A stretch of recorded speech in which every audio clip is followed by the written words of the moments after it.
Bonjour à tous. Merci beaucoup d'être présents pour cet atelier qu'on a intitulé Foncier et ville productive, une incompatibilité. Ville productive, mais on pourra aussi aller sur les territoires, dans les villes moyennes, aller voir les questions de foncier. Je précise ça pour différentes personnes qui nous regardent à distance et qui ont déjà posé la question en ligne. J'ai le plaisir d'animer cet atelier qu'on va essayer de rendre un peu interactif. N'hésitez pas à lever la main si vous avez des questions pour nos intervenants. J'ai le plaisir d'accueillir. Je vais commencer par Magali Casté, qui est consultante chez Common et ex-pilote du programme Cycle Terre à Grand Paris d'Aménagement. François Simon, qui est prescripteur pour Hoffmann Green, qui fabrique du ciment décarboné. Paulette Duhart, qui est maîtresse de conférence à l'Université de Grenoble. Thierry Petit, qui est économiste à l'Institut Paris Région. Achille Bourdon, qui est cofondateur de l'Agence Civile Architecture. Et enfin, Philippe Rocrin, qui est chargé d'études en économie territoriale à l'Agence d'urbanisme de la région nantaise. Dans un premier temps, je vous propose qu'on pose un peu les questions de cadrage autour de la thématique du foncier. On a finalement abordé en filigrane tout au long de cette journée, mais cet après-midi, on vous propose d'aller un petit peu plus en profondeur. Je vais me tourner tout d'abord vers Thierry Petit pour nous parler un peu des besoins et de la demande des industriels en Île-de-France. Alors, merci de me donner la parole.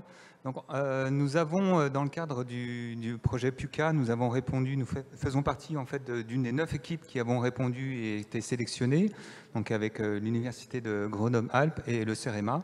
Nous avons travaillé notamment sur la question de la demande des entreprises industrielles en termes de foncier d'immobilier.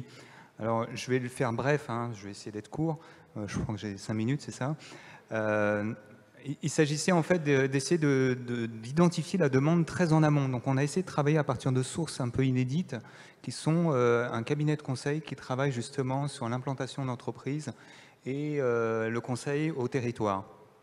Alors, nous avons essayé de travailler sur 5 ans pour avoir une masse suffisante, sachant qu'on avait des données un peu sur toute la France, mais on a essayé de se concentrer sur l'Île-de-France. On a 265 exemples d'implantation d'entreprises en Île-de-France à caractère industriel qui couvrent la période 2017-2021. Juste en préalable, on observe qu'en fait, au cours de ces 5 ans, il y a une relative progression du nombre d'implantations industrielles en Île-de-France. Donc ça veut dire que l'Île-de-France intéresse non seulement l'industrie, mais intéresse de plus en plus, ce qui est plutôt contre-intuitif par rapport à ce qu'on pourrait imaginer. Et le deuxième élément intéressant que je souhaitais partager, c'était le fait que en fait, les projets industriels que nous avons pu examiner dans le cadre de ces échantillons dont nous disposions montraient que le volume moyen d'emplois par projet avait doublé sur la période, était passé d'une 20aine d'emplois en moyenne à une 40aine. Alors, les résultats que je souhaitais tirer de cette... diapositive suivante, s'il vous plaît. Encore suivante. Voilà. Donc, le premier résultat que l'on peut tirer en fait, de cette analyse nous montre que les entreprises, en fait, avant tout, recherchent des locaux existants. C'est assez contre-intuitif aussi, puisqu'on a tous, j'imagine, en tête que les entreprises cherchent plutôt des terrains. La première information intéressante, c'est que finalement, la recherche de terrains purs est assez minoritaire dans la recherche que nous avons, encore une fois, pu identifier à travers l'échantillon dont nous disposions. Donc, c'est à peu près 11% de la demande. La majorité des cas, en fait, les entreprises recherchent des locaux existants ou alors, de manière indéterminée, des locaux ou des terrains. Donc, ce qui interroge aussi sur la question purement foncière, c'est-à-dire qu'on voit bien aussi que ça interroge sur le maintien d'espaces et de locaux pour l'activité existants déjà, pour permettre aux entreprises de pouvoir se localiser. Alors pourquoi elles cherchent des locaux par rapport à avoir des terrains, puisqu'on imagine l'industrie est une activité très diverse, on l'a vu ce matin, et donc avec des besoins très diversifiés. Et c'est vrai que les locaux ne sont pas toujours très adaptés à chaque activité. Donc, idéalement, les entreprises rechercheraient effectivement d'avoir des locaux adaptés à leur activité. Mais pourquoi elles cherchent finalement majoritairement des locaux déjà existants, c'est tout simplement parce que c'est ce qui permet de répondre le plus vite possible à leurs besoins. Donc c'est l'immédiateté. Donc ça, c'est ce qui ressort des entretiens qu'on a pu mener auprès des entreprises. Alors, le deuxième élément que je voulais partager avec vous, donc diapositive suivante. Voilà. Quand on regarde quel est le mode d'occupation que souhaitent avoir ces entreprises, on a une petite majorité sur la propriété et puis un tiers sur la location. Mais en fait, quand on regarde plus précisément, et on fait le croisement entre quelle modalité d'occupation et quel type de bien recherché, là, on voit que quand il s'agit d'acquérir, enfin d'avoir un terrain, en fait, on est majoritairement 90% sur de l'achat.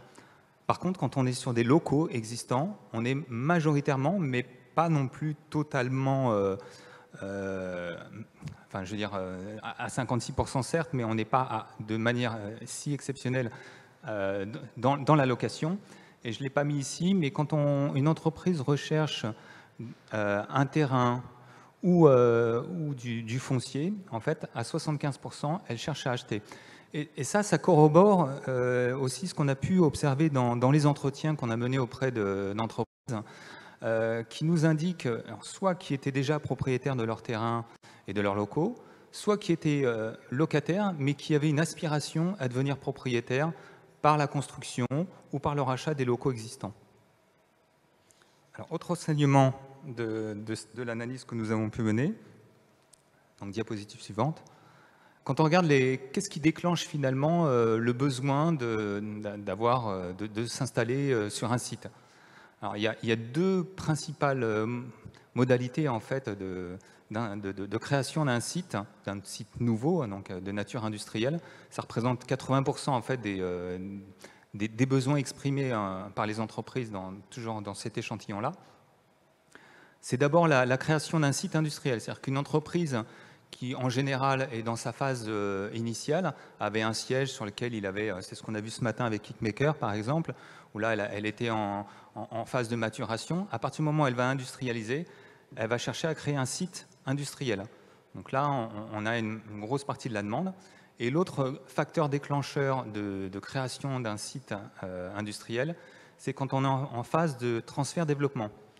Et là encore, ça rejoint beaucoup ce qu'on a pu avoir lors des entretiens, c'est-à-dire que la grande majorité des entreprises qu'on a interviewées, et c'est plutôt une bonne nouvelle, nous disent qu'elles sont en phase de développement et qu'elles ont besoin de s'étendre, d'avoir de nouveaux locaux et éventuellement de nouveaux terrains. Donc c'est plutôt un signe très positif, je dirais, pour l'industrie, l'idée de la réindustrialisation, mais ça pose aussi bien sûr les questions derrière de comment on fait pour leur proposer tous ces nouveaux sites et ces nouveaux locaux. Autre élément, et donc une autre diapositive, quand on regarde le niveau de mobilité en fait, des projets dont il est question, c'est-à-dire la zone de recherche qu'ont ces projets, on constate que finalement, il n'y a que 21% qui se considèrent comme très mobiles, c'est-à-dire ayant un regard à l'échelle nationale. Donc là, encore une fois, mon propos est concentré sur l'Île-de-France. Donc ça, c'est des projets qui regardent toute la France, y compris l'Île-de-France.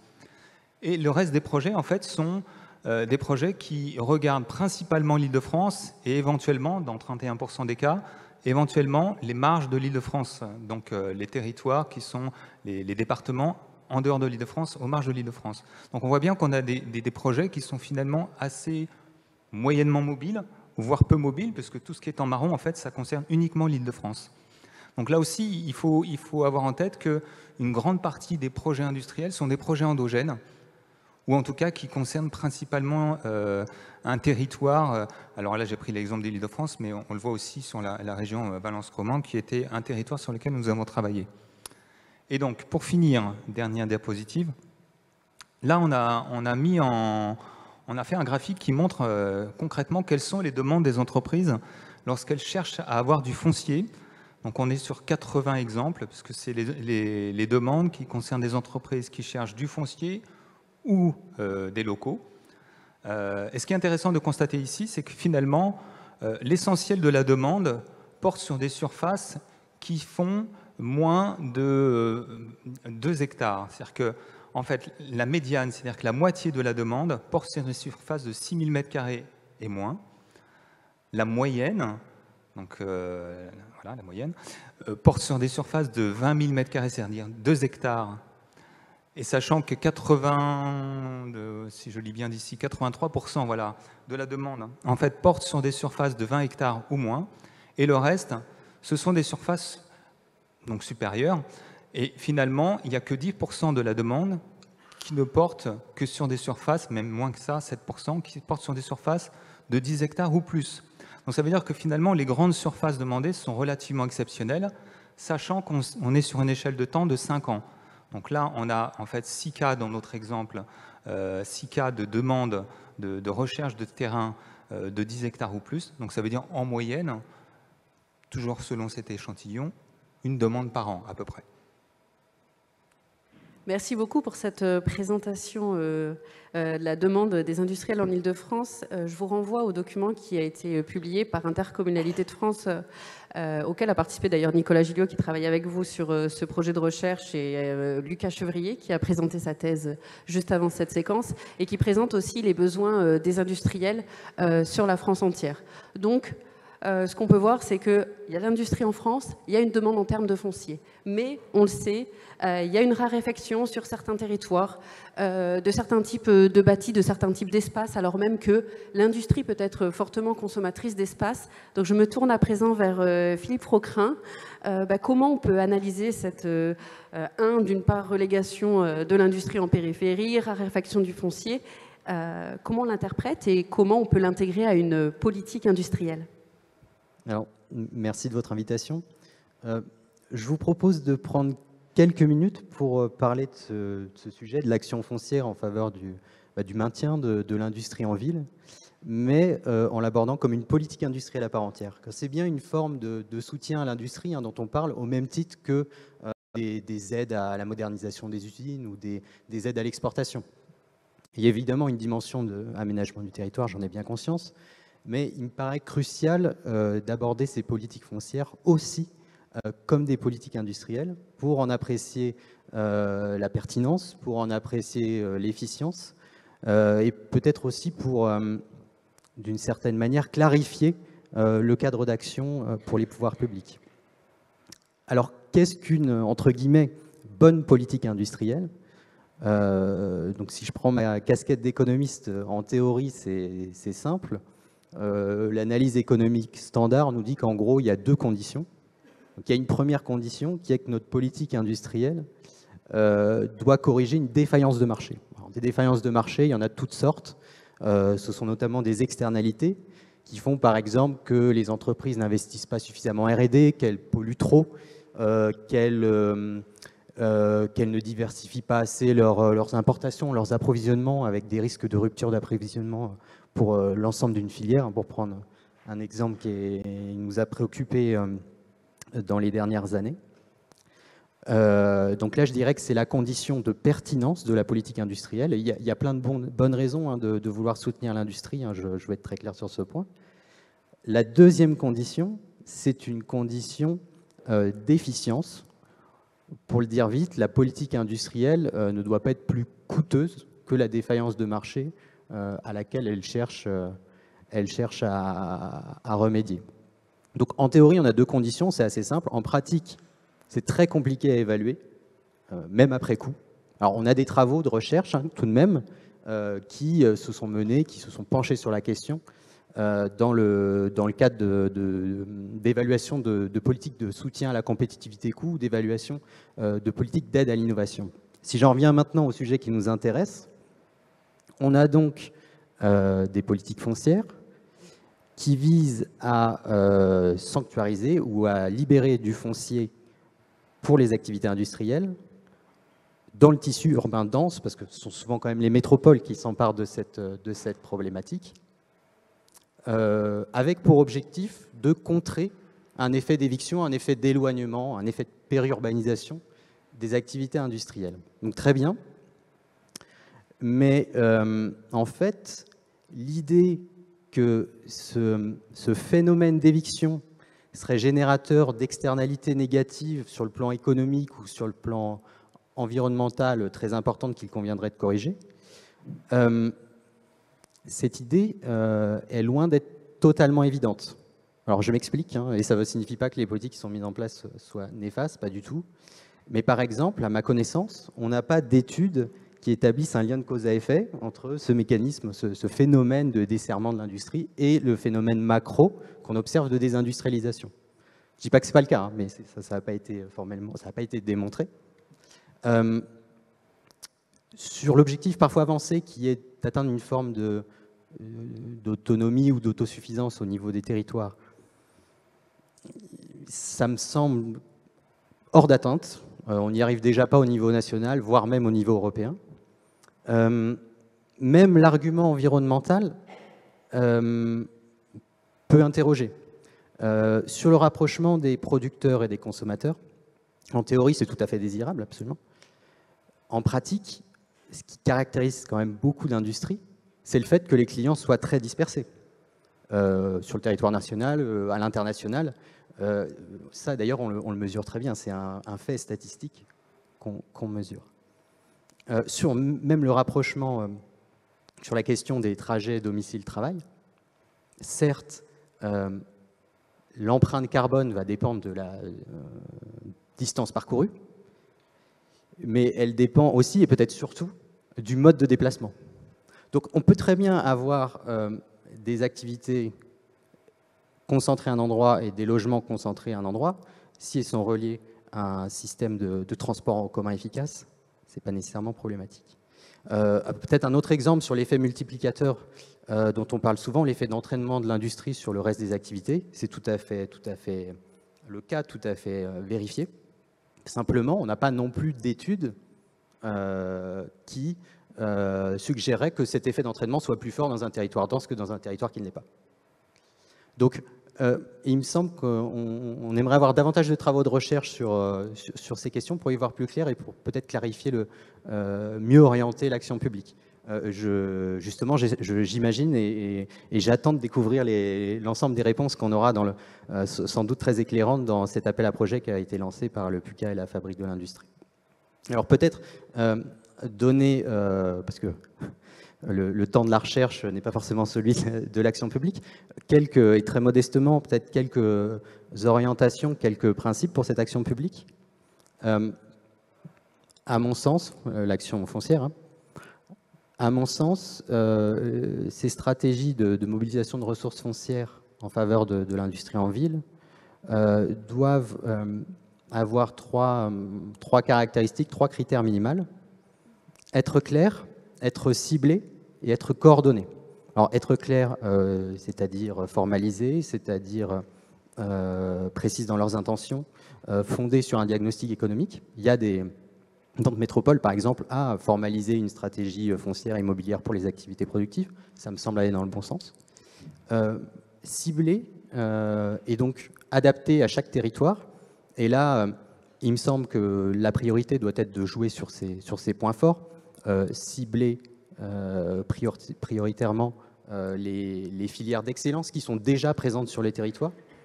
Donc là, c'est l'idée de soutenir l'industrie là où elle est déjà, que ce soit en ville ou ailleurs.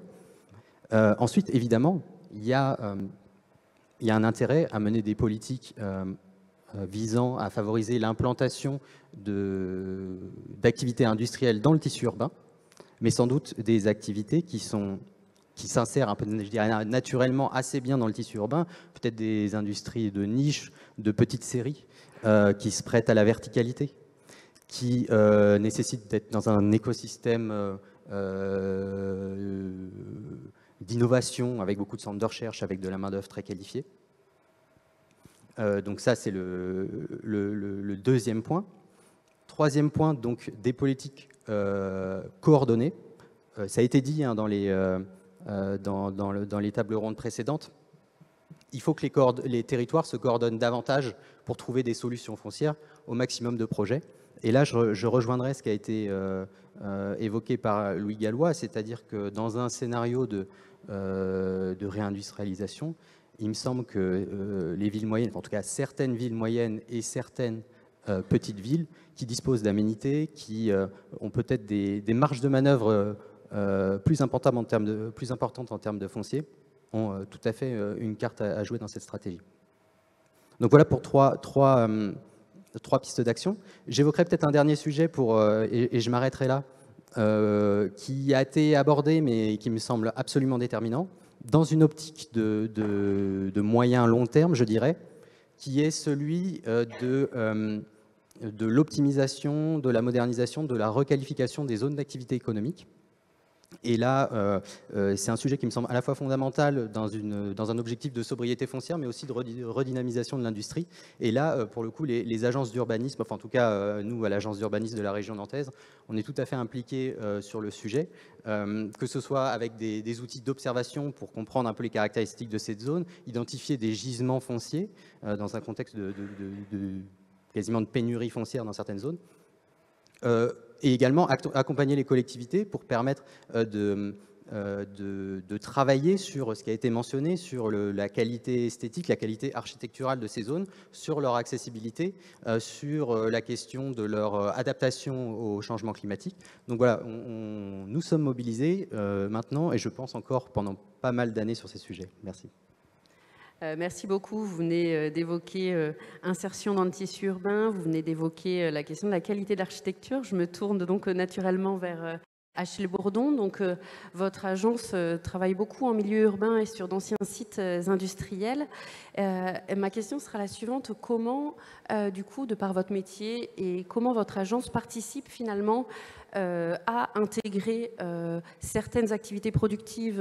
Philippe Froquin vient de le dire, on ne peut pas faire revenir toutes les activités industrielles dans les centres-villes, mais comment on peut participer à réintégrer certains types d'activités productives et finalement comment participer aussi à quelque chose qui n'a pas beaucoup été évoqué dans la journée, mais sur finalement l'acceptabilité de l'industrie quand on vit dans un environnement, que ce soit d'ailleurs urbain ou rural, on a cette industrie qui est présente dans le paysage. Donc comment votre action et votre fonction font que on arrive plus ou moins à accepter un petit peu mieux d'avoir ces activités-là dans notre paysage et à redonner finalement une image positive de l'industrie.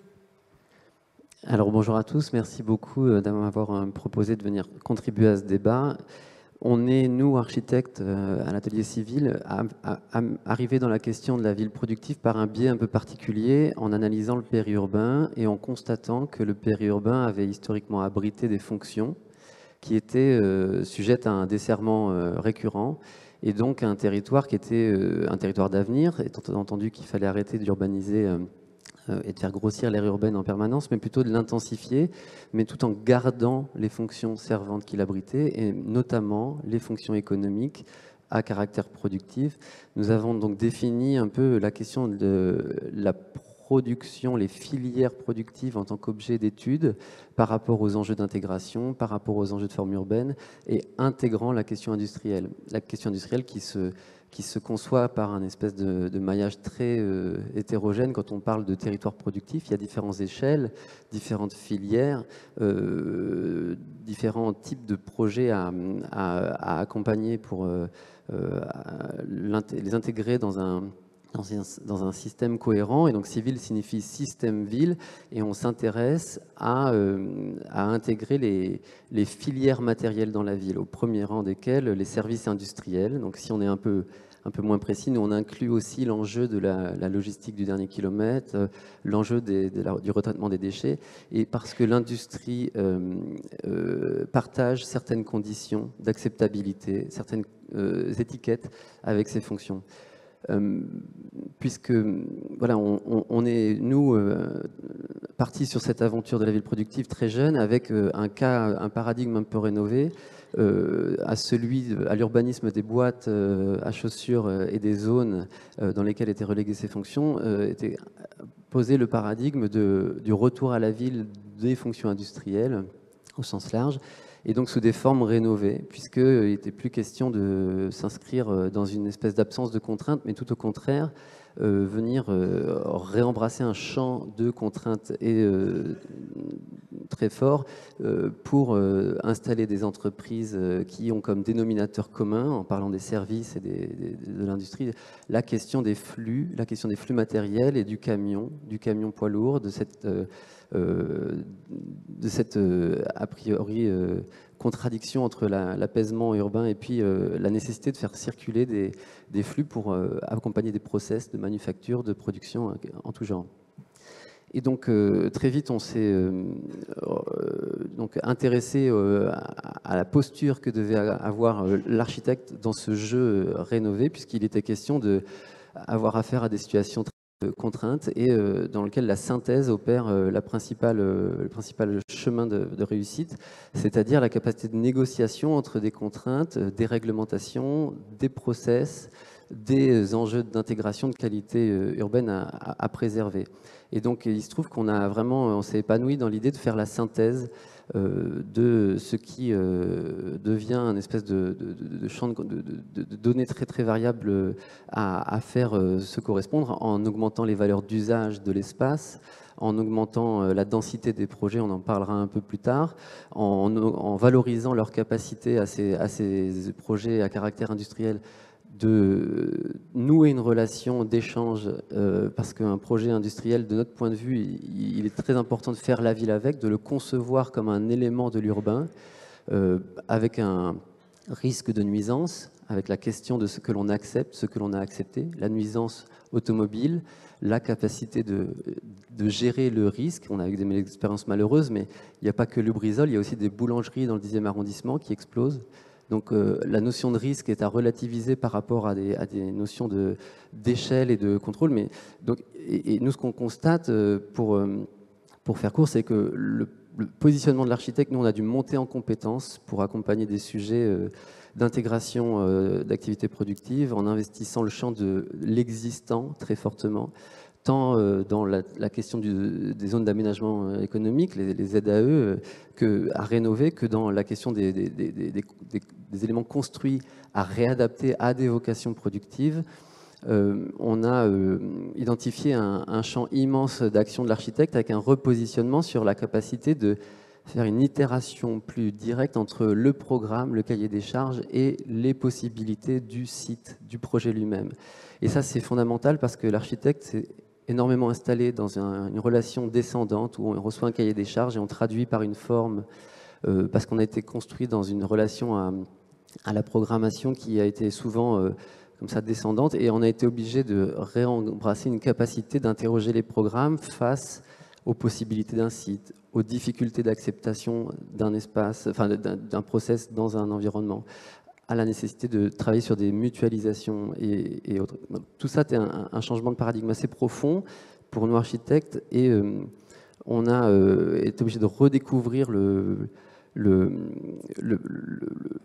potentiel des activités productives aussi à faire symbole de résistance, à restituer au débat public à travers la concrétisation d'architecture, qui sont quand même le signe visible de ces fonctions invisibilisées par le fait qu'on les a rejetées dans les coulisses, dans des zones. On a souvent pas voulu tant contraindre l'industrie que véritablement la voir, dans la deuxième partie du XXe siècle en tout cas, alors que l'industrie avait fait partie du paysage social au XIXe siècle en installant une relation entre la ville, le travail, qui a eu tendance à s'abstraire un peu. Donc nous, on a réinvesti ce champ là, et en ayant une attention plus grande à la maîtrise d'usage. Et c'est ça, les projets industriels aujourd'hui, si je peux essayer d'être un peu synthétique, ils sont assujettis à une performance plus grande, tant en termes environnemental, je dirais, en tant que capacité de résilience, en posant la question de l'héritage après le process, puisqu'on a, on y reviendra, mais on a une question qui est nouvelle, qui est l'espèce de potentielle permanence qui est installée par des mécanismes de péréquation économique. Pour faire face aux fonciers chers, l'industrie se miniaturise et s'installe dans des situations de projets qui sont plus complexes, plus hybrides, plus enchevêtrés. On a parlé tout à l'heure de refaire les faubourgs à Bordeaux, de réinventer les faubourgs à Bordeaux pour réinstaller la production en proximité avec des tissus habités, ou différents types d'urbanisme, commercial, serviciel, économique, résidentiel. Et donc c'est tout à fait c'est tout à fait souhaitable, on le pense, puisque face à cette espèce de logique d'effacement qui caractérisait l'urbanisme productif, l'urbanisme économique au XXe siècle, avec la notion de zone, terrain nu, la notion de bâti léger, rez-de-chaussée, effaçable, la notion d'adaptabilité avec des besoins où en fait le parcours résidentiel d'une entreprise, il y a encore pas très longtemps, c'était acheter un bâtiment et son terrain voisin pour s'étendre, alors qu'aujourd'hui ça doit être pensé, on l'a vu avec Thierry Petit à l'instant, avec beaucoup d'entreprises qui sont locataires, désireuses d'être locataires plutôt que propriétaires pour mieux accompagner leur croissance et faire effacer le prix du foncier qui devient insupportable. Donc tout ça, il y a beaucoup de choses foisonnantes, mais je pense que je consomme plus que 5 minutes. Merci beaucoup. Je vais prendre s'il y a des questions dans la salle sur ces premières interventions. Est-ce que vous souhaitez rebondir sur les principaux enjeux aujourd'hui qui sont posés à l'industrie en matière de foncier? Et est-ce que, voilà, entre la rareté du foncier, la hausse du prix du foncier, l'acceptabilité, est-ce que d'autres enjeux vous viennent à l'esprit pour faire avancer un peu ce débat aujourd'hui qui se cristallise beaucoup autour du zéro artificialisation nette?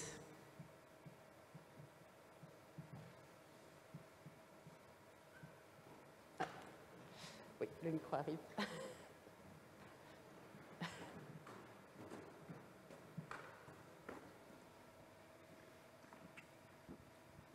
Merci pour toutes ces informations très utiles pour mon chercheur que je suis dans un des programmes du PUCA. Je me posais une question déjà depuis ce matin et elle me revient en vous écoutant. Parce qu'on parle beaucoup de foncier. Bon, vous avez parlé de bâtiments justement où il y avait de la recherche de location pour gagner du temps, etc. Et en cherchant un peu dernièrement justement sur les sites genre de plateforme pour trouver les locaux industriels, etc. J'ai vu qu'il y avait bureaux, logistique ou atelier entrepôt. Mais en fait, entrepôt, c'était des bâtiments, tous des bâtiments, en gros des murs, un toit, éventuellement des colonnes, mais pas souvent. Donc c'est comme si finalement il y avait un modèle standard de bâtiment qui était adaptable à n'importe quelle production. Donc est-ce que vous rencontrez ça? Est-ce que vous avez posé ces questions? Est-ce que finalement, quelle est la part de l'adaptation du bâtiment qu'on doit faire quand on le loue? Ou il suffit juste de poser ces machines et de mettre des divisions entre les chaînes de production, les ateliers?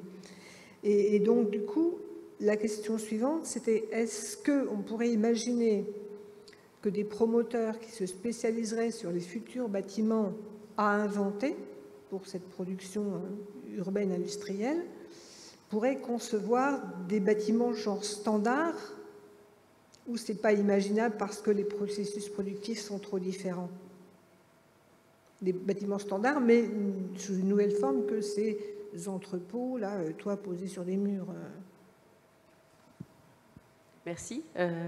Achille Bourdon, peut-être?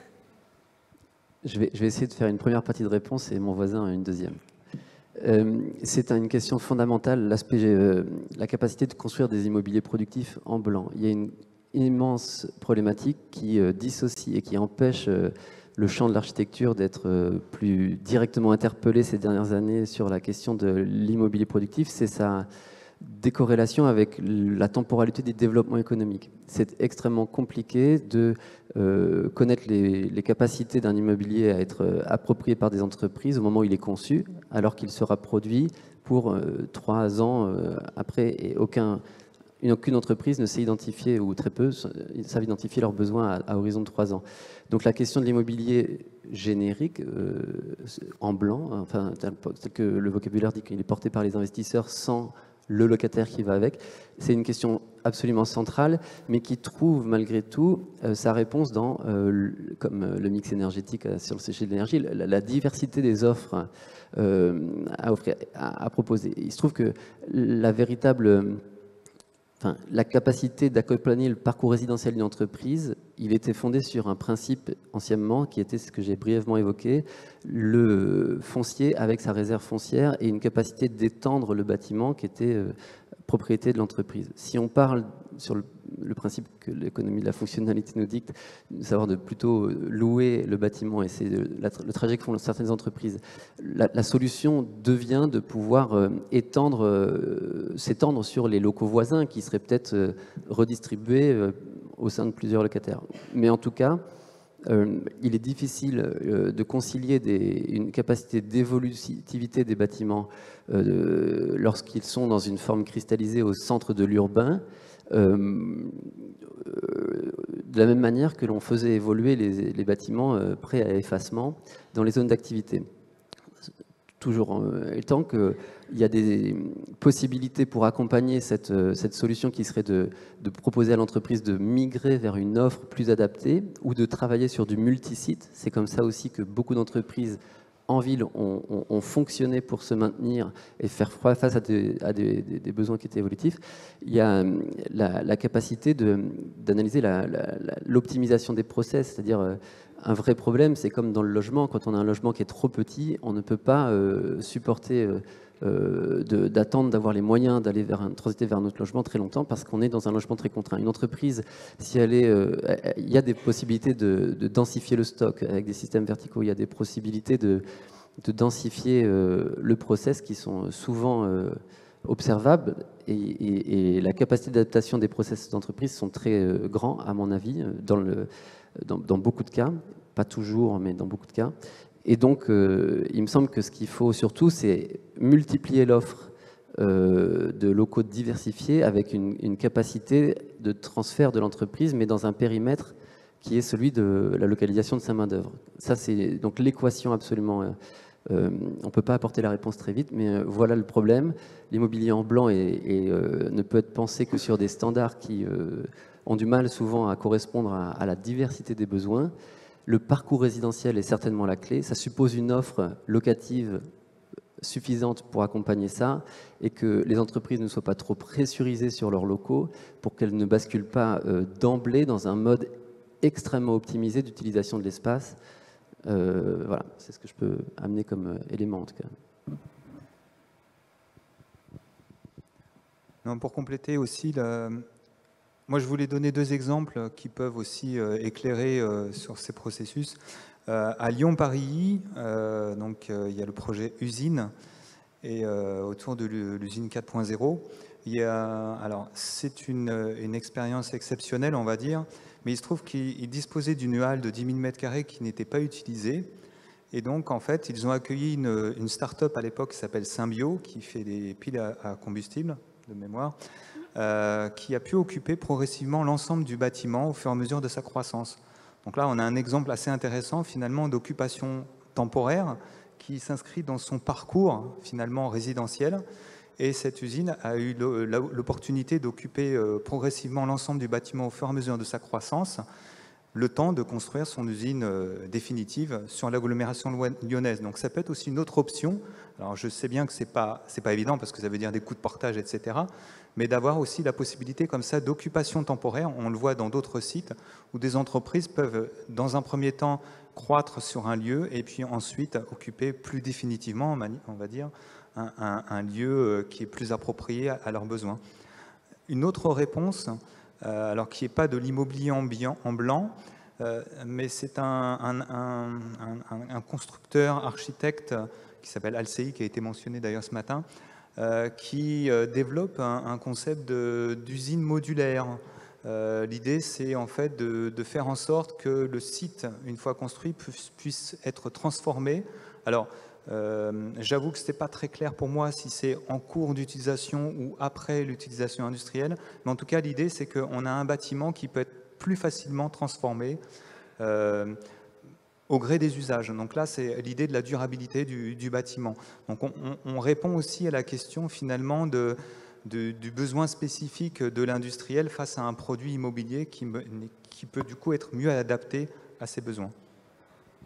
Merci beaucoup. On va rester sur cette thématique. Oui. Il y a une très belle référence aussi, c'est l'usine Herman Carden à Watt, en Angleterre, dans les années 70, qui avait été conçue comme un bâtiment modulaire, complètement modulable, tel que la marque Herman Carden fabrique ses fournitures, enfin ses meubles. complètement ajustable. Et c'est une expérience qui était tout à fait vertueuse. L'usine a été étendue, remodulée plusieurs fois, et elle a été détruite finalement. Mais ça reste des urbanismes, enfin des formes urbaines qui sont nécessairement horizontales. Merci beaucoup. On va rester sur cette question de conception des bâtiments. Je me tourne vers vous, Magali Casté. Je vous invite à prendre le micro. Du coup, face à ces enjeux qui viennent d'être détaillés, quelles solutions est-il possible de proposer pour construire ces nouveaux bâtiments et qui soient capables d'accueillir des activités productives? Bonjour, donc moi je vais parler exclusivement du projet que j'ai piloté, qui était un projet d'implantation industrielle à Sevran, donc en région parisienne, pour produire des matériaux de construction à partir de terre excavée. Donc c'est un projet qui a été initié grâce à l'Europe. Donc il y a eu 2 temps en fait dans ce projet en termes de foncier. Le premier temps, tel que c'était prévu dans la candidature initiale, c'était de s'embarquer dans un projet d'aménagement et donc de pouvoir s'implanter au sein d'une ZAC pour pouvoir récupérer les excavations, en l'occurrence du métro du Grand Paris qui s'implantait au sein de la ZAC, et de pouvoir construire la ZAC, une partie de la ZAC en tout cas, avec ces matériaux. Ce qui signifiait une implantation temporaire, parce que l'endroit qui était ciblé au départ était arrivé en dernière phase de la zone d'aménagement et devait être du logement. Et donc la fabrique de matériaux pouvait s'implanter pour une durée de 8 ans en début de projet. Et donc c'était une conception qui a été fait pour être démontable. Donc, quand on démonte un site de production, on perd forcément une partie en le remontant, parce qu'on peut récupérer tout un tas de choses, mais il y a aussi tout un tas de choses qu'on perd, notamment toute la partie préparation du terrain qui est perdue. Les dalles aussi sont perdues. Donc, d'un point de vue économique, c'était pas tout à fait simple. D'ailleurs, les financeurs ne nous suivaient pas. 8 ans, ils disaient que c'était pas assez pour rentabiliser. Finalement, ça ne s'est pas fait, non pas pour la question économique, mais bon, pour d'autres raisons. Et du coup, le nouvel emplacement a été un emplacement hors ZAC, cette fois-ci pérenne, donc qui a été trouvé grâce à la ville, on y reviendra après, qui avait une taille 3 fois moindre. Donc on a dû reprendre tous les aspects du permis de construire en un été pour pouvoir refaire un site qui passait de 10 000 m² à 2 600 m². Et donc il y a eu un travail de conception, alors pas que de la conception, mais il y a eu une partie externalisation avec un partenaire qui s'est intégré dans le projet, mais aussi un travail très fort sur la conception pour arriver justement à faire rentrer, là pour le coup, de manière ultra optimisée, avec les zones de circulation qui étaient aussi les zones de stockage, et qui d'ailleurs du coup sont le point faible de cette implantation, parce qu'il y a extrêmement peu de stockage, donc avec éventuellement des possibilités d'aller en conquérir dans des installations existantes à côté. En tout cas, la conception de ce site, donc qui a été une construction neuve, a permis d'intégrer des dispositifs qui permettaient à la production d'être très peu consommatrice en énergie. Donc avec notamment une partie de récupération d'eau de pluie qui rentre dans le process, donc avec une cuve enterrée qui récupère l'eau des toits, les toits qui ont été construits comme les usines d'avant, là, pour avoir un maximum de surface en contact avec la pluie. Un toit qui a aussi été construit avec une surface transparente et un sol noir pour pouvoir chauffer de l'air, ce qui permet gratuitement, et donc avec un système de ventilation, d'amener cet air chaud pour faire sécher plus rapidement les productions en terre crue, parce que vous le savez peut-être pas, mais une fois qu'on a produit un matériau en terre crue, en séchage pur et naturel, il faut attendre à peu près 1 mois avant vraiment de pouvoir l'utiliser pour qu'il gagne ses caractéristiques mécaniques finales. Donc là, avec cette circulation d'air, cet été, c'était quelques jours de séchage, et puis en régime normal, c'est à peu près 2 semaines, donc c'est un gain très important de temps de séchage. Et qu'est-ce que je peux dire d'autre sur l'implantation? Et oui, dans ce que je voulais dire, c'était qu'il y a une attention extrêmement forte à la beauté du site. Donc, on était dans un budget extrêmement contraint, donc on ne peut pas dire qu'on a tout mis dans les beaux matériaux et l'aspect visuel parce qu'on avait plein de sous, c'était pas du tout ça. On était dans un budget extrêmement contraint, mais vraiment l'idée c'était de se dire comment on fait une image vraiment positive et qui donne envie de ce site de production, parce que le site de production est tout petit, avec une capacité petite qui correspond à un marché en naissance et qui est en train de naître.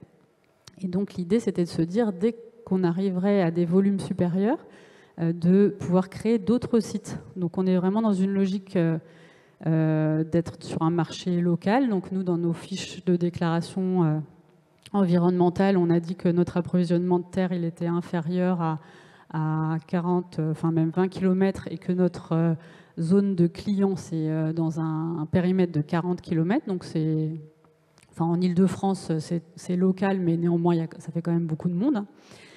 Et que donc, dès qu'on était à saturation de la capacité de la fabrique, l'idée c'était de pouvoir, puis même sans attendre cette saturation, c'était de pouvoir en créer plein sur des bassins qui avaient besoin de matériaux pour leur construction.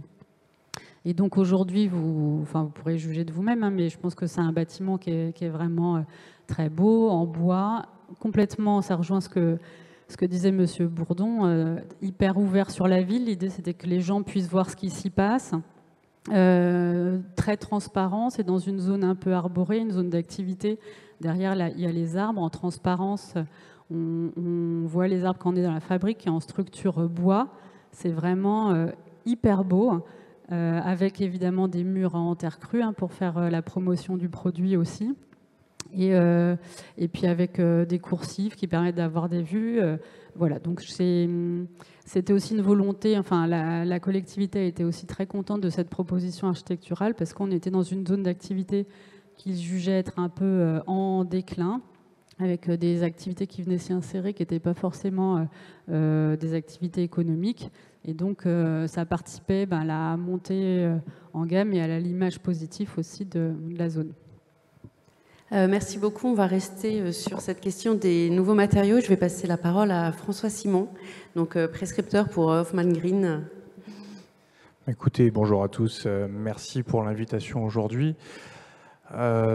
Écoutez, moi je vais vous parler de ciment et donc de béton. Je représente aujourd'hui un industriel, Hofmann Green Cement Technologies. Et pour comprendre aussi la notion de foncier nous concernant, il faut que je vous explique un petit peu ce que l'on fait. Donc le béton, on est sur le matériau le plus consommé au monde juste après l'eau. Ça, déjà, il faut le savoir, et un matériau qui a plus de 200 ans d'histoire. Donc un matériau qu'on connaît bien, auquel on a reconnu beaucoup de qualités, notamment sa durabilité. Et donc c'est un matériau qui a connu très très peu de changements. Et aujourd'hui, dans un contexte environnemental RE 2020, on lui reconnaît également un pendant, à savoir ses émissions de CO2 qui le rendent de plus en plus difficilement utilisable en l'état. Et donc dans un pays comme la France, où on a quand même énormément d'entreprises qui ont développé un gros savoir-faire autour de la mise en œuvre du matériau béton, il était important de pouvoir réagir et ainsi donc proposer de nouveaux ciments pour rendre le béton de nouveau, je dirais, éco-compatible. Donc pour comprendre la différence entre le ciment traditionnel et ce que nous on va produire, je me propose de vous faire un bref rappel de ce qu'est le ciment traditionnel. Certains ont peut-être déjà pu visiter une cimenterie traditionnelle. Je ne vais pas vous faire un cours magistral, rassurez-vous. J'en ai ni le temps ni la vocation. Mais le but vraiment, c'est bien marquer la différence. Donc quand on parle de ciment traditionnel, on va parler de ciment Portland, un matériau qui est essentiellement constitué de clinker. Le clinker, c'est la raison d'être du cimentier, c'est ce qu'il fabrique depuis 200 ans.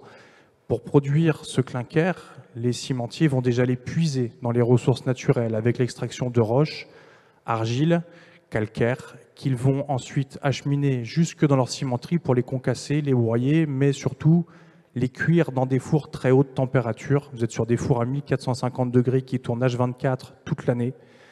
Et finalement, ils vont rebroyer ces roches cuites pour obtenir ce fameux clinker. Et ce qu'il faut savoir, c'est qu'à chaque fois qu'un cimentier produit 1 tonne de clinker, grosse maille, il va produire 1 tonne de CO2 en parallèle. Voilà, vous avez un ratio qui est considérable.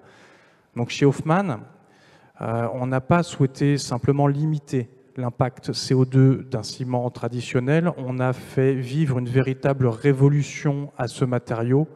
Le terme peut paraître fort, mais vous allez voir qu'il est réaliste puisqu'on est sur une innovation en rupture technologique. Aujourd'hui, Hoffmann, on est le premier industriel au monde à avoir développé des ciments sans clinker. Donc depuis 200 ans qu'on vous parle ciment égale clinker, aujourd'hui nous on fait du ciment sans clinker. Et donc ça va nous donner lieu à plusieurs choses, bien évidemment par quoi on va remplacer ce clinker. Nous, nos technologies vont être basées à 80-90% sur des déchets industriels. Donc on vient amener cette notion d'économie circulaire, de recyclage, de préservation des ressources naturelles.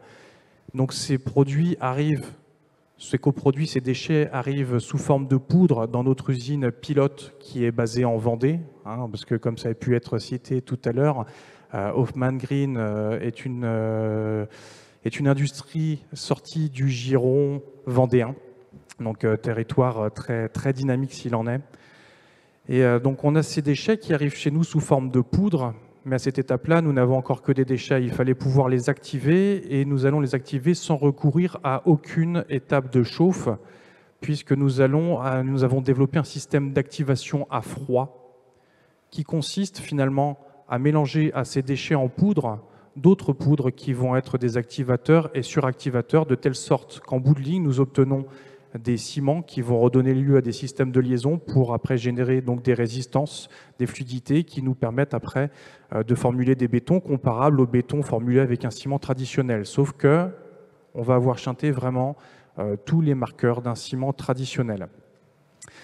Donc Hoffmann, c'est une histoire assez récente, ça a démarré fin 2014, ça a été la rencontre à ce moment-là de deux personnes très différentes.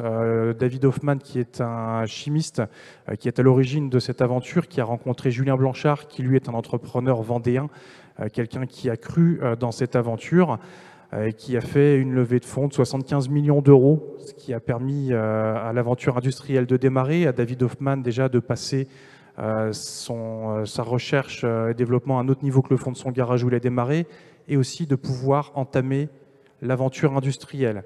Et donc, l'aventure industrielle a commencé en Vendée avec notre usine pilote que l'on appelle H1, qui est une usine que l'on se plaît à qualifier d'usine 4.0. Pourquoi? C'est quelque chose d'extrêmement important pour nous parce que on a développé aujourd'hui déjà 4 technologies de ciment différentes, mais qui sont toutes articulées autour d'un même cahier des charges, à savoir limiter l'impact CO2 du ciment avec un objectif minimum de diviser par 4 les émissions de CO2 par rapport à un ciment traditionnel, préserver les ressources naturelles en travaillant avec des déchets, puisque pour produire 1 tonne de clinker, il vous faut finalement 1 tonne 3 de roche, 1 tonne 3 de ressources naturelles que l'on va déjà économiser. Et dernier point de notre cahier des charges, c'est de favoriser une économie locale et circulaire en implantant des sites de production répartis un peu partout sur le territoire. Et c'est là le sujet un petit peu de la journée. Pour pouvoir s'implanter un peu partout, il fallait devenir une industrie désirée par les territoires. C'est déjà quelque chose qui n'est pas spécialement évident, on a pu le voir aujourd'hui, mais encore plus que lorsque vous parlez d'industrie du ciment. Et c'est pour ça que Hoffmann, on va encore là aussi fortement différer du schéma traditionnel d'une cimenterie, puisque si un jour vous êtes amené à venir visiter notre usine pilote, nous n'avons plus rien à voir avec une cimenterie traditionnelle. Vous voyez, nous n'avons pas de four, nous n'avons pas de cheminée, nous ne produisons pas de déchets, nous n'avons pas de bassin de décantation parce que nous n'utilisons pas d'eau. Par contre, nous mettons en place des trackers solaires qui permettent de nous fournir jusqu'à 50% de nos besoins en énergie. Et ça aussi, c'est un thème qui a été abordé rapidement aujourd'hui, mais le risque de l'industrie par rapport à la flambée des prix de l'énergie, Hofmann, on se positionne comme étant extrêmement résilient là-dessus, puisque nous, l'énergie ne représente que 2% de nos structures de coûts. Et surtout si on compare par rapport aux cimentiers traditionnels qui, je vous le rappelle, font tourner des fours à 1450 degrés toute l'année. Donc voilà, on a un système qui n'a absolument plus rien à voir avec les cimenteries traditionnelles. Et donc c'est comme cela aussi, en plus d'avoir une technologie très verte, puisqu'on va diviser par 4 les émissions de CO2, mais on a éliminé la majorité des nuisances liées à l'industrie du ciment telle qu'on la connaît. C'est ce qui nous permet aujourd'hui d'être désirés par les territoires. On a donc on avait notre usine pilote, je vous l'ai dit, qu'on a montée en 2019, qui est un schéma très classique d'usine horizontale avec bande convoyeuse et autres, qui prenait que 6 000 m² pour pouvoir s'implanter, capacité de production de 50 000 tonnes à l'année. Et dès maintenant, on est en train de finaliser le montage de notre deuxième usine, modèle définitif que l'on va dupliquer par ailleurs, pour lequel on va encore optimiser cela, puisqu'on va réduire d'un tiers l'emprise foncière. Nous n'avons plus besoin que de 4 000 m² pour nous implanter, mais nous allons multiplier par 5 notre capacité de production. Nous allons être sur des usines à 250 000 tonnes par an, ce qui permet de fournir environ 800 000 m3 de béton. Et pour ce faire, nous sommes appuyés sur la verticalisation, puisque nous avons monté une usine de 70 mètres de haut, intégralement montée avec nos ciments. Vous voyez, tout ce modèle, éviter les nuisances, véritablement limiter l'emprise foncière, c'est ce qui va nous permettre de pouvoir nous implanter partout, de rendre nos technologies disponibles en étant au plus près des besoins, mais également au plus près des industries dont on vient recycler les déchets, et donc aussi permettre aux autres industriels de s'implanter en leur proposant des bétons qui seront élaborés à partir de ciments fortement décarbonés. Merci beaucoup. Donc, vous venez d'évoquer face... Bon, d'une part, la transition énergétique qui est censée être enclenchée depuis un petit moment maintenant et la crise énergétique plus récente, on peut faire appel à des nouveaux matériaux. Et puis, à l'instant, vous venez d'évoquer la verticalisation dont on entend souvent parler lorsque l'on parle notamment de villes productives. Donc, je me tourne vers Achille Bourdon. En quelques minutes, comment, du coup, la verticalisation peut être une solution, notamment... face aux contraintes ZAN. Alors oui, rapidement, c'est vrai que nous, j'ai évoqué, à notre avis, un espèce de nouveau paradigme où nous, on a observé le desserrement comme un phénomène a priori négatif, mais parce qu'il y avait des contreparties qui étaient d'ordre économique, social, environnemental, qu'on a établi comme un canevas qui nous a guidés à pousser pour relocaliser ou maintenir des activités productives. On s'est aussi adossé à des constats de la CCI sur des déficits de production de mètres carrés. Bref, on s'est dit il y a un problème. Les entreprises productives sont éjectées parce qu'elles ont une forme urbaine incompatible avec les valeurs foncières des métropoles. Et c'est un phénomène qui est quand même qu'on peut analyser partout. De fait, on s'est interrogé sur la capacité d'abord, on a constaté en analysant un peu de loin qu'il y avait eu une boucle dans l'histoire, que ces phénomènes, ils étaient récurrents, liés à la banlieue à l'origine, et puis au fait que, notamment en prenant l'exemple de Paris, on s'est rendu compte qu'il y avait, dans les années 80, au moment où on a muté les grandes emprises industrielles du centre de Paris, déjà eu le débat de cette éviction massive des activités économiques du centre de la capitale. Et c'est quelque chose qui se répète de manière très forte aujourd'hui, sans qu'il y ait forcément beaucoup de débats, je pense, à l'échelle de ces enjeux-là, avec notamment le Grand Paris Express, qui repart sur du foncier économique pour organiser des nouveaux quartiers, et également les Jeux Olympiques qui viennent s'installer sur des fonciers mutés économiques et qui viennent mettre une pression sur les activités économiques qui accélèrent ce desserrement. Alors, les zones d'activité de Marne-la-Vallée, de Melun-Sénart reçoivent des candidatures et des entreprises qui sont abîmées par ces rapports avec le centre qui les éjecte. Ça appelle une forme de réponse, et nous on s'est interrogé à ces mécanismes pour déverrouiller la verticalisation et l'intensification des activités productives. On s'est intéressé à découvrir les modèles du passé avec une recherche, et la ville de Paris dans les années 80 que je citais a installé une politique industrielle qui était basée sur un modèle dit suédois à l'époque où on verticalisait les zones d'activité, ce qui était en fait assez précurseur et qui aujourd'hui, de notre avis, devrait être re-questionné, réinterrogé en tant que politique publique volontariste et forte permettant de contrecarrer le mécanisme du marché qui évacue les entreprises à caractère productif. Et ces verticalisations, elles ont comme ressort, de notre avis, parce qu'elles ont été opposées par les opérateurs avec lesquels on travaille comme des lubies, comme des contradictions avec les désirs et les possibilités des entreprises qui adosseraient son activité économique à un monte charge dont il serait tributaire, qui payerait des rampes pour monter dans les étages. On a donc travaillé et découvert qu'à travers l'analyse de ces modèles d'hôtels industriels qui sont de valeur, parce qu'ils sont des précédents et ils ont une expérience plutôt positive de la verticalisation. Aujourd'hui, ils accueillent des entreprises, tout un faisceau d'entreprises qui ont été aussi caractérisées tout à l'heure. J'entendais à propos de cette classification Anna Scutari qui disait analyser la qualité des entreprises qu'il est nécessaire de maintenir en ville, celles qui sont de caractère serviciel mais aussi intermédiaire, qui ne se dirigent pas nécessairement vers les zones d'activité économique, qui sont un modèle quand même à réinventer puisqu'ils n'attirent plus les salariés qui sont tributaires, qui sont la valeur principale des entreprises. Donc bref, je ne m'étends pas trop, mais la verticalisation de notre point de vue, elle est possible et nécessaire en fait. Pas tant est-ce qu'elle a une équation économique valable, est-ce qu'elle est d'actualité, elle est de notre avis une question, peut-être elle avait fait l'objet dans les années 80 d'une démarche d'accompagnement de la péréquation économique, de l'investissement des pouvoirs publics, mais elle a proposé un immobilier qui demeure aujourd'hui, en partie, mais demeure une offre à destination des entreprises productives et la seule restante dans Paris, notamment, par exemple.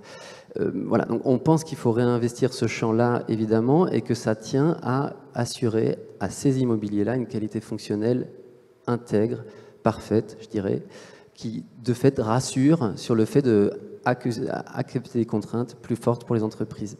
Voilà. Je vais vous arrêter là. Merci beaucoup pour tous ces propos qui concernent, on va dire, la fabrique matérielle de la ville. Et je vous propose de passer peut-être à la fabrique par les acteurs de la ville. Et je me tourne à présent vers Paulette Duhart, donc, qui fait partie du même projet de recherche que Thierry Petit. Donc, vous avez étudié finalement la chaîne de valeur autour du foncier, parce que finalement, entre le propriétaire du foncier et puis l'industriel qui va l'utiliser, il y a tout un ensemble d'acteurs dont les noms ont été évoqués à plusieurs reprises, à la fois au cours de cette séquence et puis dans la journée. Je vous laisse la parole. Merci pour cette invitation. Oui, donc là, ce que je vais vous présenter, c'est un des résultats de cette recherche qu'on a menée avec les collègues lyonnais et parisiens. Et en effet, on a analysé, alors, au-delà de la chaîne de valeur, les processus de transfert du foncier et de l'immobilier, et notamment tous les processus de négociation. Les acteurs, qui sont les acteurs, les parties prenantes de ces processus de transfert, et les discussions, les échanges, les processus de négociation entre eux. Alors, je ne vais pas rentrer trop dans le détail, je vais essayer d'aller vite. Ce que montre notre recherche, c'est qu'on est à l'exception de certaines négociations qui peuvent être des négociations multilatérales où il peut y avoir autour de la table plusieurs acteurs, d'une manière générale, on est sur des processus qui sont linéaires et en fait, on a des discussions, comme on dit dans le jargon de la négociation, qui sont des discussions bilatérales, c'est-à-dire entre deux types d'acteurs. Alors, on a un premier processus qui s'affiche là, où en fait, on n'a pas d'acteur intermédiaire, On a d'un côté un propriétaire de foncier ou d'immobilier, privé ou public, qui va discuter avec l'entreprise. Alors nous, ce qui nous a intéressé, c'était les entreprises d'activité productive, donc la petite activité manufacturière. Donc on a exclu tout ce qui était logistique. Donc on est sur des petites entreprises qui ont besoin quand même de locaux pour stocker, pour produire, mais voilà, petite taille. Et donc, de l'autre côté donc, de ces échanges, il y a donc ces entreprises futures utilisatrices et qui vont donc discuter. Alors, on a, je pourrais vous citer des exemples, mais on a par exemple à Valence-Romain-Aglo, on a une entreprise qui nous a dit nous, on discute directement avec les propriétaires et quand on est quand on est en situation de développement et qu'on veut en effet s'étendre, se développer, eh ben, on ne discute pas les prix du foncier proposé par le propriétaire, on achète pour s'étendre. Si on a le temps, et si on anticipe le développement, eh ben là on prend plus de temps et on discute de la valeur du foncier. Slide suivante, s'il vous plaît. Deuxième type de processus, c'est des processus où en fait on a des acteurs intermédiaires entre les propriétaires fonciers immobiliers privés ou publics et la future entreprise utilisatrice. Et alors là, on a, je dirais, un patchwork d'acteurs, puisque tantôt on a en effet des promoteurs, commercialisateurs, mais on peut aussi avoir en plus des investisseurs. Et donc là, les processus de négociation vont être plus complexes et les moments en fait, de négociation bilatérale vont se démultiplier. Slide suivante, s'il vous plaît. Donc là, vous avez donc, au sein de ces processus avec acteurs intermédiaires, on peut avoir des situations, des configurations diversifiées.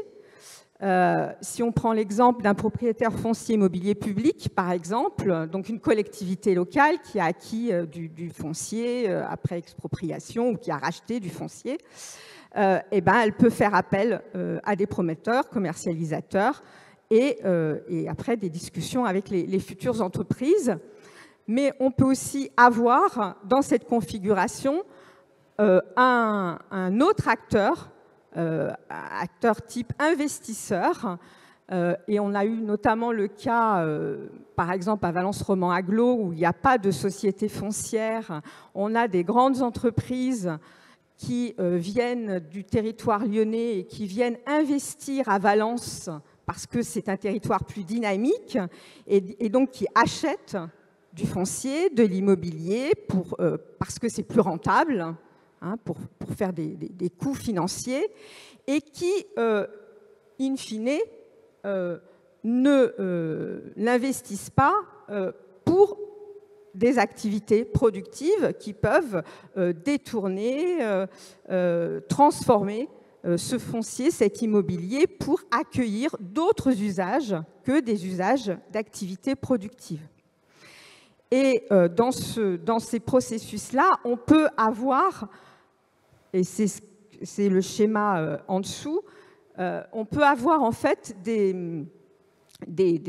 discussions au sein de ces acteurs intermédiaires entre des promoteurs, des investisseurs, des promoteurs, et donc une complexification des discussions et des échanges qui fait que, in fine, eh ben, on n'est pas sûr finalement que les entreprises d'activités productives soient véritablement les destinataires finaux de ce transfert, de ces processus de transfert. Je pense que bon, je pourrais décrire, mais comme je sais qu'on n'a pas le temps, donc je vais juste slide suivante. Donc là aussi, à nouveau, c'était pour vous montrer la complexité. de ces processus, avec à chaque fois différents acteurs qui jouent un rôle dans ces processus de transfert. Et donc, juste pour quelques éléments de conclusion, ce que l'on peut dire, c'est qu'on assiste quand même sur ces... Donc, on a investigué 3 territoires, donc Valence Romand Agglo, Est Ensemble, Boucle Nord de Seine, donc 2 territoires en Île-de-France. Et ce que l'on voit quand même, c'est une tendance à la multiplication des acteurs intermédiaires et d'une certaine manière, alors une déconnexion progressive entre l'offre et la demande foncière et immobilière des activités productives. Ce que l'on voit aussi, c'est que finalement, les entreprises futures utilisatrices sont très tributaires en fait, des intérêts et des exigences des acteurs intermédiaires. Vous l'aurez compris, ces futures entreprises, en fait, elles n'ont pas le choix quand elles ont en face d'elles des acteurs intermédiaires. Elles sont quelque part obligées de négocier avec elles.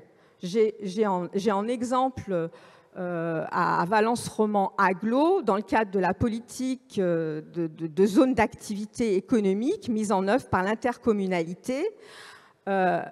Sur certaines zones d'activité, l'intercommunalité a imposé un promoteur, un commercialisateur, et les entreprises qui sont demandeuses de locaux, de fonciers, sont obligées de négocier avec ces acteurs intermédiaires.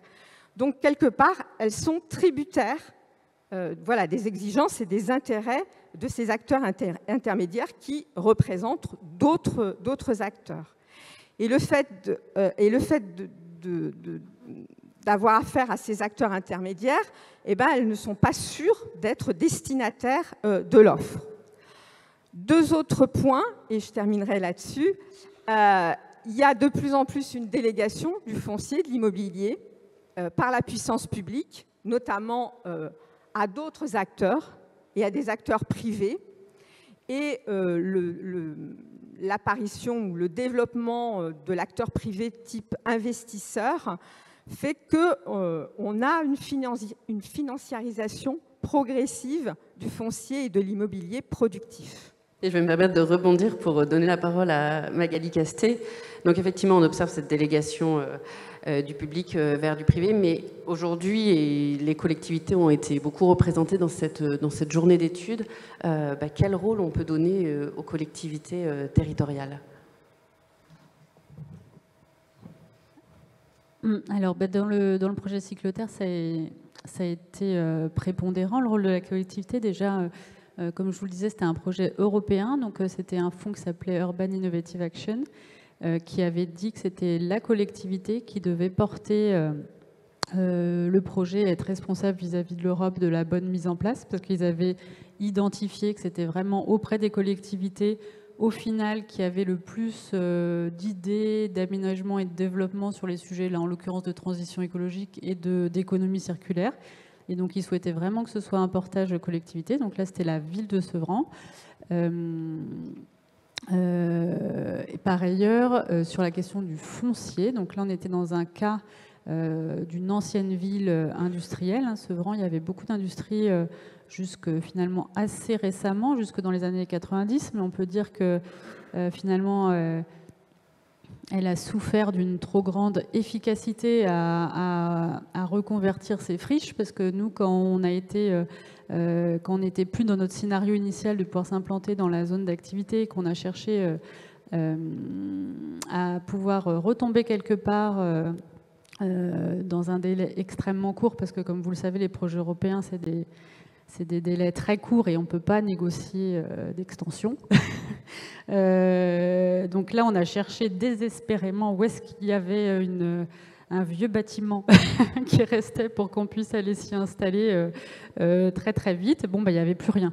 Tout avait été reconverti, renaturalisé, voilà, donc il n'y avait plus rien. Et heureusement, la ville avait quand même des tout petits bouts de foncier. Donc là, en l'occurrence, on allait se mettre dans le jardin du pôle emploi de Sevran. Voilà, donc, et heureusement, la ville avait cette maîtrise foncière. Donc, par rapport à ce qui vient d'être exposé sur les intermédiaires très très longs, voilà, là, on a pu se repositionner en un mois, quoi. Donc, grâce aux services de la ville qui connaissaient parfaitement leur territoire, qui savaient où c'était, etc., plus bénéficier de conditions de bail amphithéotique, donc sans devoir acheter le terrain, ce qui rendait le projet d'installation de fabrique impossible s'il avait fallu acheter du foncier. Donc là, rôle absolument prépondérant. Ouais. Merci beaucoup. Est-ce que parmi les personnes qui sont avec nous aujourd'hui, on a des représentants de collectivités qui voudraient nous faire part des leviers d'action qu'ils ont à leur disposition pour faire face, pour répondre aux besoins des industriels et faire face aux différentes contraintes, notamment en matière de transition énergétique ou écologique?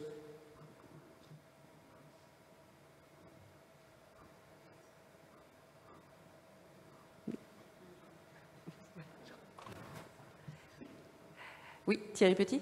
Oui, j'avais une question à Monsieur Simon. En fait, je me posais la question parce qu'en interrogeant des entreprises, on avait justement intégré à notre questionnaire la question de la verticalité.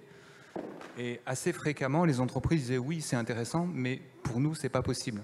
Donc on avait quand même le sentiment que globalement, c'est pas vraiment intégré par les entreprises, cette question de la verticalité, pas encore vraiment en tout cas. Et du coup, qu'est-ce qui vous a motivé, vous, à verticaliser? Et est-ce que vous en tirez des intérêts économiques? Alors, on va dire que pour Hoffmann, c'est assez particulier. La verticalisation, ça avait plusieurs intérêts. Comme je vous l'ai dit, l'usine pilote, c'était plus une usine assez traditionnelle, hein, où on travaillait dans le longitudinal. Sachant que nous, ce que nous travaillons, vous l'avez compris, ce sont des poudres. Donc le fait de travailler sur de la verticalisation, on est parti sur un principe qui a plus de 50 ans, mais qui est reconnu comme étant le plus efficient pour la gestion de produits pulvérulents, à savoir que notre tour de 70 mètres de haut est subdivisé à l'intérieur en 19 alvéoles qui nous permettent de venir faire le stockage et de nos matières premières et de nos produits finis, et donc de travailler par là avec une énergie extrêmement verte, ne nécessitant que très peu d'entretien, à savoir le gravitaire. Donc pour nous, ça coulait sous le sens, et c'est vrai que c'est ce qui nous permet également de limiter notre emprise foncière.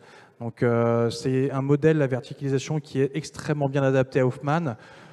J'entendrai que ce n'est pas forcément évident pour tout type d'industrie de se baser sur ce modèle-là.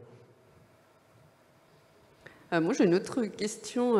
Mais est-ce que vous avez une demande des industriels qui viennent vous voir et qui vous disent, voilà, on veut avoir un bâtiment avec votre ciment Alors là, on va plus partir sur la notion d'acceptabilité de projet. Et c'est vrai que ça avait été dit, hein, d'avoir une entreprise, une industrie qui s'installe, quelque part sur...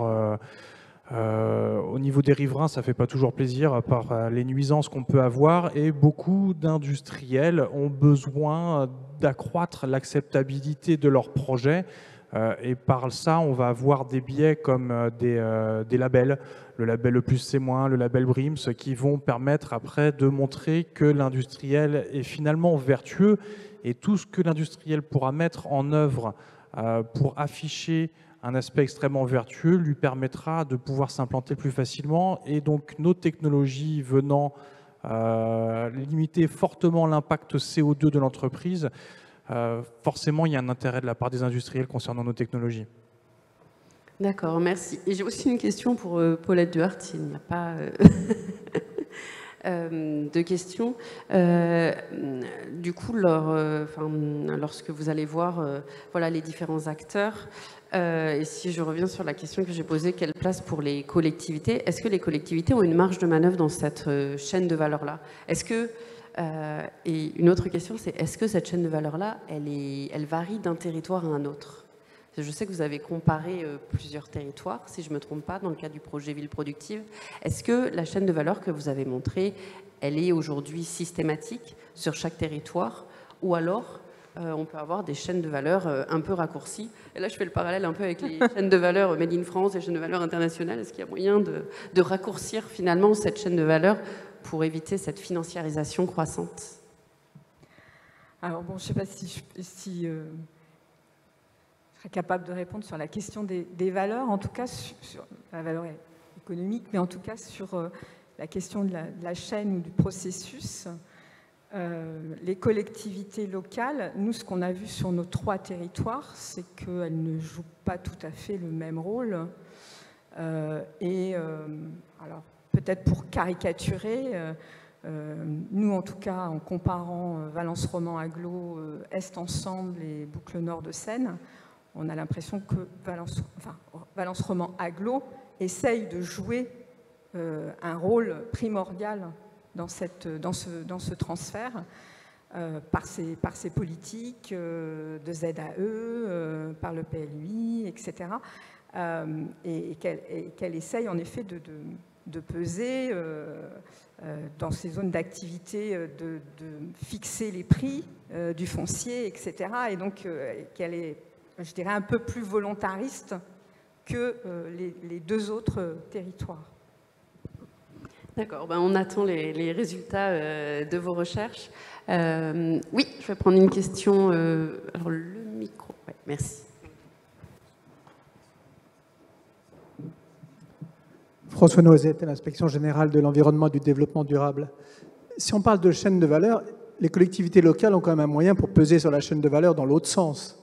Il y a aujourd'hui beaucoup d'activités industrielles dans les villes dont le terrain est classé U, donc valorisé comme du terrain à logement. Quand c'est des parcelles un peu isolées ou des petits groupes de parcelles dans le tissu urbain. Avoir le courage de les reclasser industrie avec des prescriptions spécifiques pour faciliter le stationnement des camions, éviter que quand un petit industriel a un camion par semaine, il est obligé de faire une zone de retournement et tout le bazar sur sa parcelle, peut être un moyen de peser très lourdement sur le foncier. Parce que ce foncier ne vaut plus que le prix d'un terrain industriel.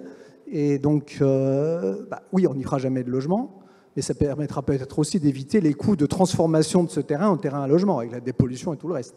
Là, je trouve qu'on n'a pas beaucoup parlé économie, argent depuis ce matin, et il y a des vrais outils aujourd'hui pour peser sur ce coût du foncier. Commencer par ne pas dépolluer les terrains industriels existants pour y maintenir de l'industrie.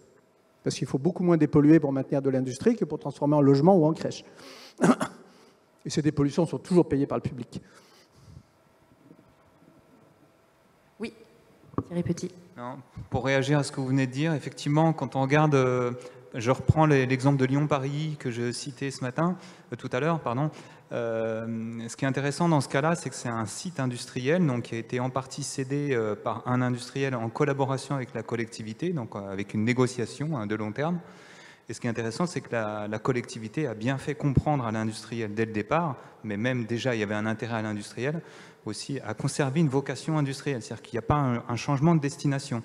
Et on voit bien que quand les acteurs locaux sont prêts à tenir la vocation initiale, à ce moment-là, le terrain, il peut rester à vocation industrielle. Il y a d'autres exemples en France où, pareil, les élus ont été tenus fermes face aux demandes des propriétaires.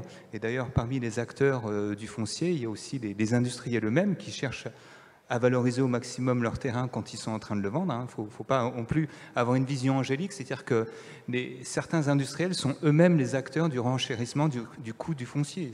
C'est une réalité. Donc à partir du moment où la collectivité est ferme sur la destination et le non-changement de destination, forcément ça calme le jeu.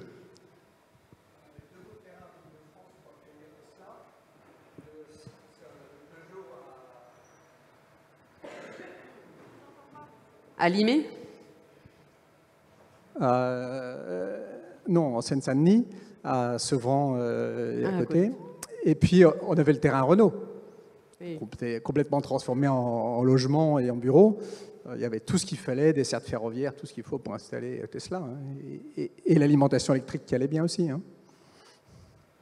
Mais bon, ça, c'était des vieux choix. Mais on a encore beaucoup de grandes emprises industrielles qu'on pourrait conserver, même si c'est pour les utiliser dans 25 ans. Très bien. Merci beaucoup. On va s'arrêter là puisque je sais que l'autre atelier a terminé également. Merci beaucoup d'être resté jusqu'au bout de la journée et merci beaucoup à l'ensemble de nos intervenants.